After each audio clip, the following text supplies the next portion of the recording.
இம்மந்திரம் காட்டும் சைவம். சைவ சமயத்தின் முழுமுதற் கடவுள் சிவபெருமான் என்பதையும், சிவ சம்பந்தமுடையது சைவம் என்பதையும், சைவம் சிவனுடன் சம்பந்தமாகுதல், சைவம் தனி அறிந்தே சிவம் சாருதல், சைவம் சிவன் தன்னை சாராமல் நீங்குதல், சைவம் சிவானந்தம் சாயுச்சியமே எனும் மந்திரம் சொல்கிறது. சைவ சமய நெறியாவது சிவனுடன் சேர்ந்து இருத்தல்.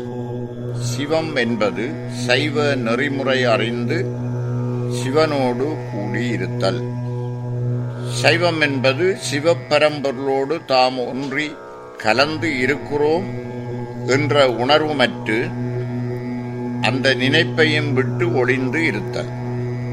இப்படி சிவத்தோடு சிவமாக கலந்து சிவ சிந்தனையில் சிவானந்தம் பெற்று பரம்பொருளோடு இரண்டர கலந்து நிற்றலே சாயுச்சிய நிலை அடைதலாம். அது மட்டுமல்லாமல் பாச ஞானத்தில் அளந்தும் ஆன்மா எப்படி பசுஞானம் பெற்று பின் பதிஞானம் சித்திக்க சாயுச்சிய முத்தி பெறுகிறது எனும் சைவ சித்தாந்த செம்பொருளையும் இம்மந்திரம் திட்டத் தெளிவாக சொல்வதை காண முடியும். முழுமுதற் கடவுள் சிவபெருமான் என்பதையும், எவ்விடத்தில் அவனை பணிந்தால் பணிபவர் உள்ளத்தை கோயிலாக கொள்வான் என்பதையும் பின்வரும் மந்திரம் உணர்த்துகிறது. நாடும் நகரமும் நல் திருக்கோயிலும் தேடித் திரிந்து சிவபெருமான் என்று பாடுமின் பாடி பணிமின் பணிந்தவன் கூடிய நெஞ்சத்து கோயிலா கொள்வனே. நாடு நகரங்கள் எல்லாம் நல் திரு கோயில்கள் இருக்கின்ற இடங்கள் என்று தேடிப்போய் அங்கெல்லாம் இருக்கின்ற சிவ பரம்பொருளை கண்டு சிவபெருமானை என்று பணிந்து போற்றி பாடுங்கள். பாடி பரவி வணங்கி நில்லுங்கள். இப்படி வணங்கி பணிந்தால் பணிபவர் உள்ளமே கோயிலாக கொண்டு எழுந்தருளுவான் பரம்பொருள் என இம்மந்திரம் கூறுகின்றது. அது மட்டுமல்ல, சைவ சித்தாந்தம் கூறும் முப்பொருள் உண்மையையும் திருமந்திரம் சித்தாந்த சாஸ்திரங்கள் தோன்றுவதற்கு முன்னே கூறிவிட்டது. முப்பொருள்கள் பதி பசு பாசம் என்னும் மூன்று. அவை மூன்றும் அனாதியான உள்பொருள் என்பதை பதி பசு பாசம் எனப்பகர் மூன்றில் பதியினைப் போல் பசு பாசம் அனாதி, பதியினை சென்றணுகா பசு பாசம், பதி அணுகில் பசு பாசம் நிலாவே என்கிறது மந்திரம். பதி பசு பாசம் என்று சொல்லப்படும் மூன்றில் இறைவனைப் போலவே உயிர்களும் அவற்றை பற்றியிருக்கும் பந்த பாசங்களும் அனாதியானவை. தலைவனாகிய இறைவனை ஆன்மாக்கள் அணுகுவதில்லை. காரணம் அவற்றை பற்றியுள்ள பாசங்களாம். ஆனால் இந்த ஆன்மாக்கள் தலைவனாகிய பதியை நெருங்கினால் அவற்றை பீடித்துள்ள பாசங்கள் நில்லாது விலகிப்போம் எனும் சைவ சித்தாந்த உண்மையை இம்மந்திரம் சொல்கிறது. சித்தாந்த நெறி நின்று இறைவனை தொழுதால் சிவம் முத்தி சித்திக்கும். வேதாந்த தெளிவே சைவ சித்தாந்தம்.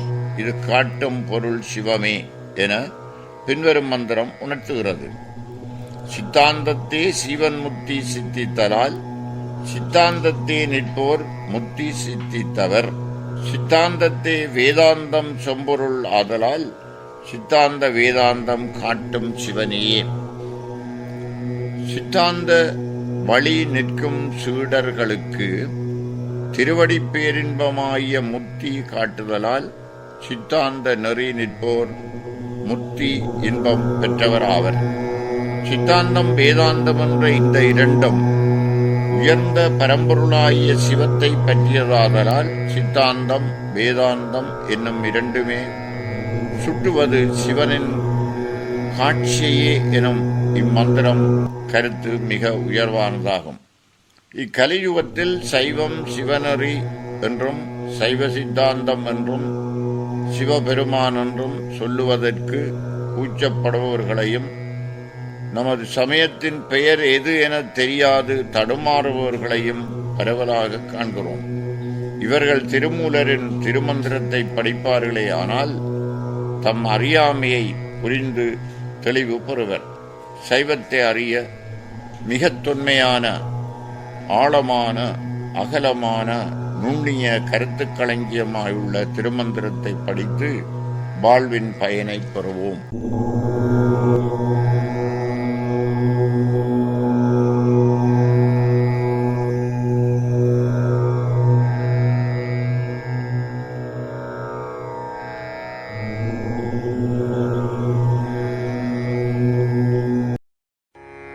ஈசன் என்றெட்டு திசையும் இயங்கின, ஈசன் என்று 8 திசையும் இயங்கின, ஓசையின் நின்றெழு சத்தம் உலப்பிலி, தேசம் ஒன்றாங்கே செழுங்கண்டம் 9 வாசமலர் போல் மருவி நின்றானே.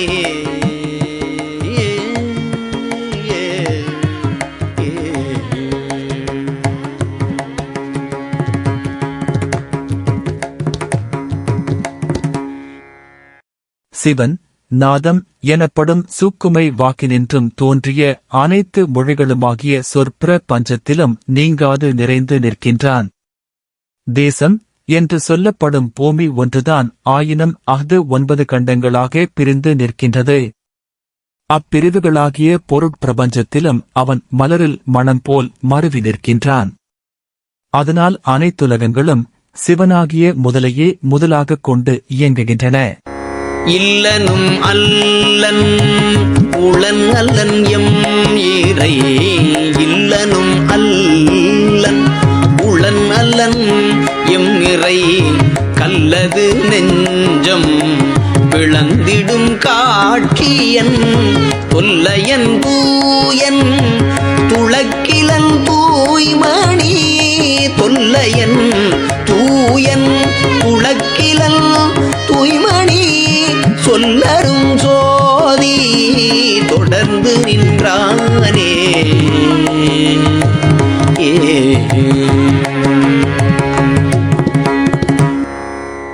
எங்கள் சிவபெருமான் உலகர் எத்தனை கூறினாலும் அவனை உணர்ந்தோர், என் புந்தி வட்டத்திடைப்புக்கு நின்றானையும் பொய்யென்பனோ எனவும், ஏதுக்களாலும் எடுத்த மொழியாலும் மிக்குச் சோதிக்க வேண்டா, சுடர்விட்டுளன் எங்கள் சோதி எனவும் உறுதிப்பட உரைத்தலால் இல்லாதவனும் அல்லன்.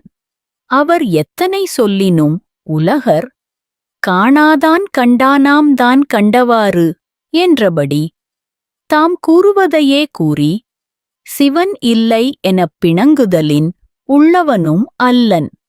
இல்லை என்பவரது கல் போன்ற நெஞ்சங்களிலும் ஒரு காலத்தில் அந்நெஞ்சைப் பிளந்து கொண்டு வெளித்தோன்றுவான்.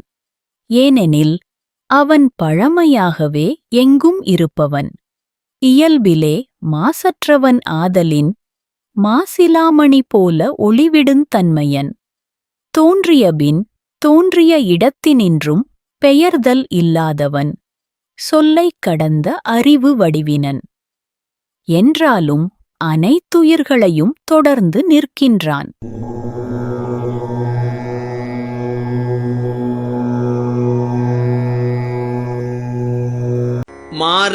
மாரதிர்வானவர் தானவர் நாள்தோறும், மாரதிர்வானவர் தானவர் நாள்தோறும் கூறுதல் செய்து குறைகழல் நாடுவர், ஊறுவார் உள்ளத்தகத்தும் புறத்தும், ஊறுவார் உள்ளத்து அகத்தும் புறத்தும் வேறு செய்து ஆங்கே விடக்கொழியாமே.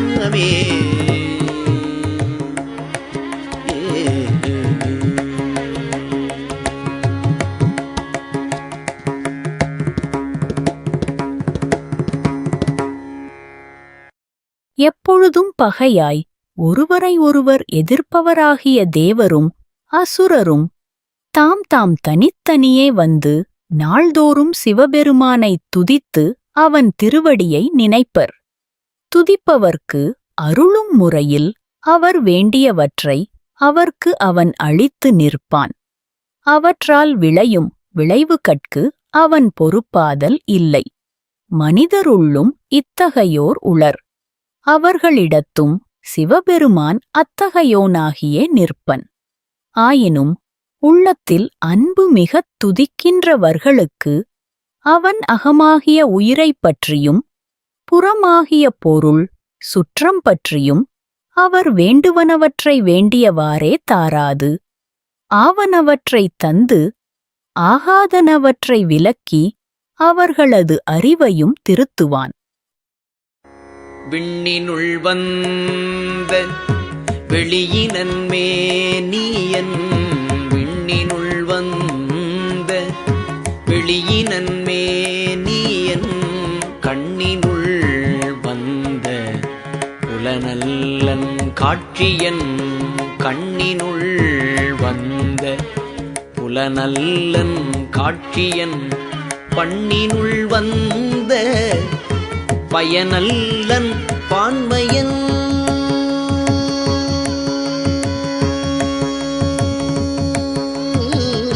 பண்ணினுள் வந்த பயனல்லன் பான்மையன் எண்ணில் ஆனந்தமும் எங்கள் பிரானே.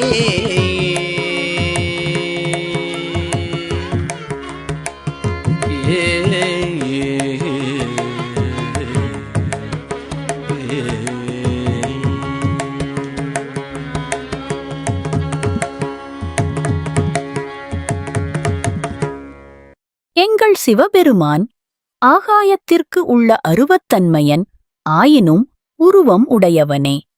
கண்ணார் காணப்படும் பொருளல்லன் ஆயினும் கண்ணார் காணப்படுபவனே. ஒன்றை ஆக்கும் செயலின் பலனாய்த் தோன்றுவது பலத் தோன்றியவன் அல்லன்.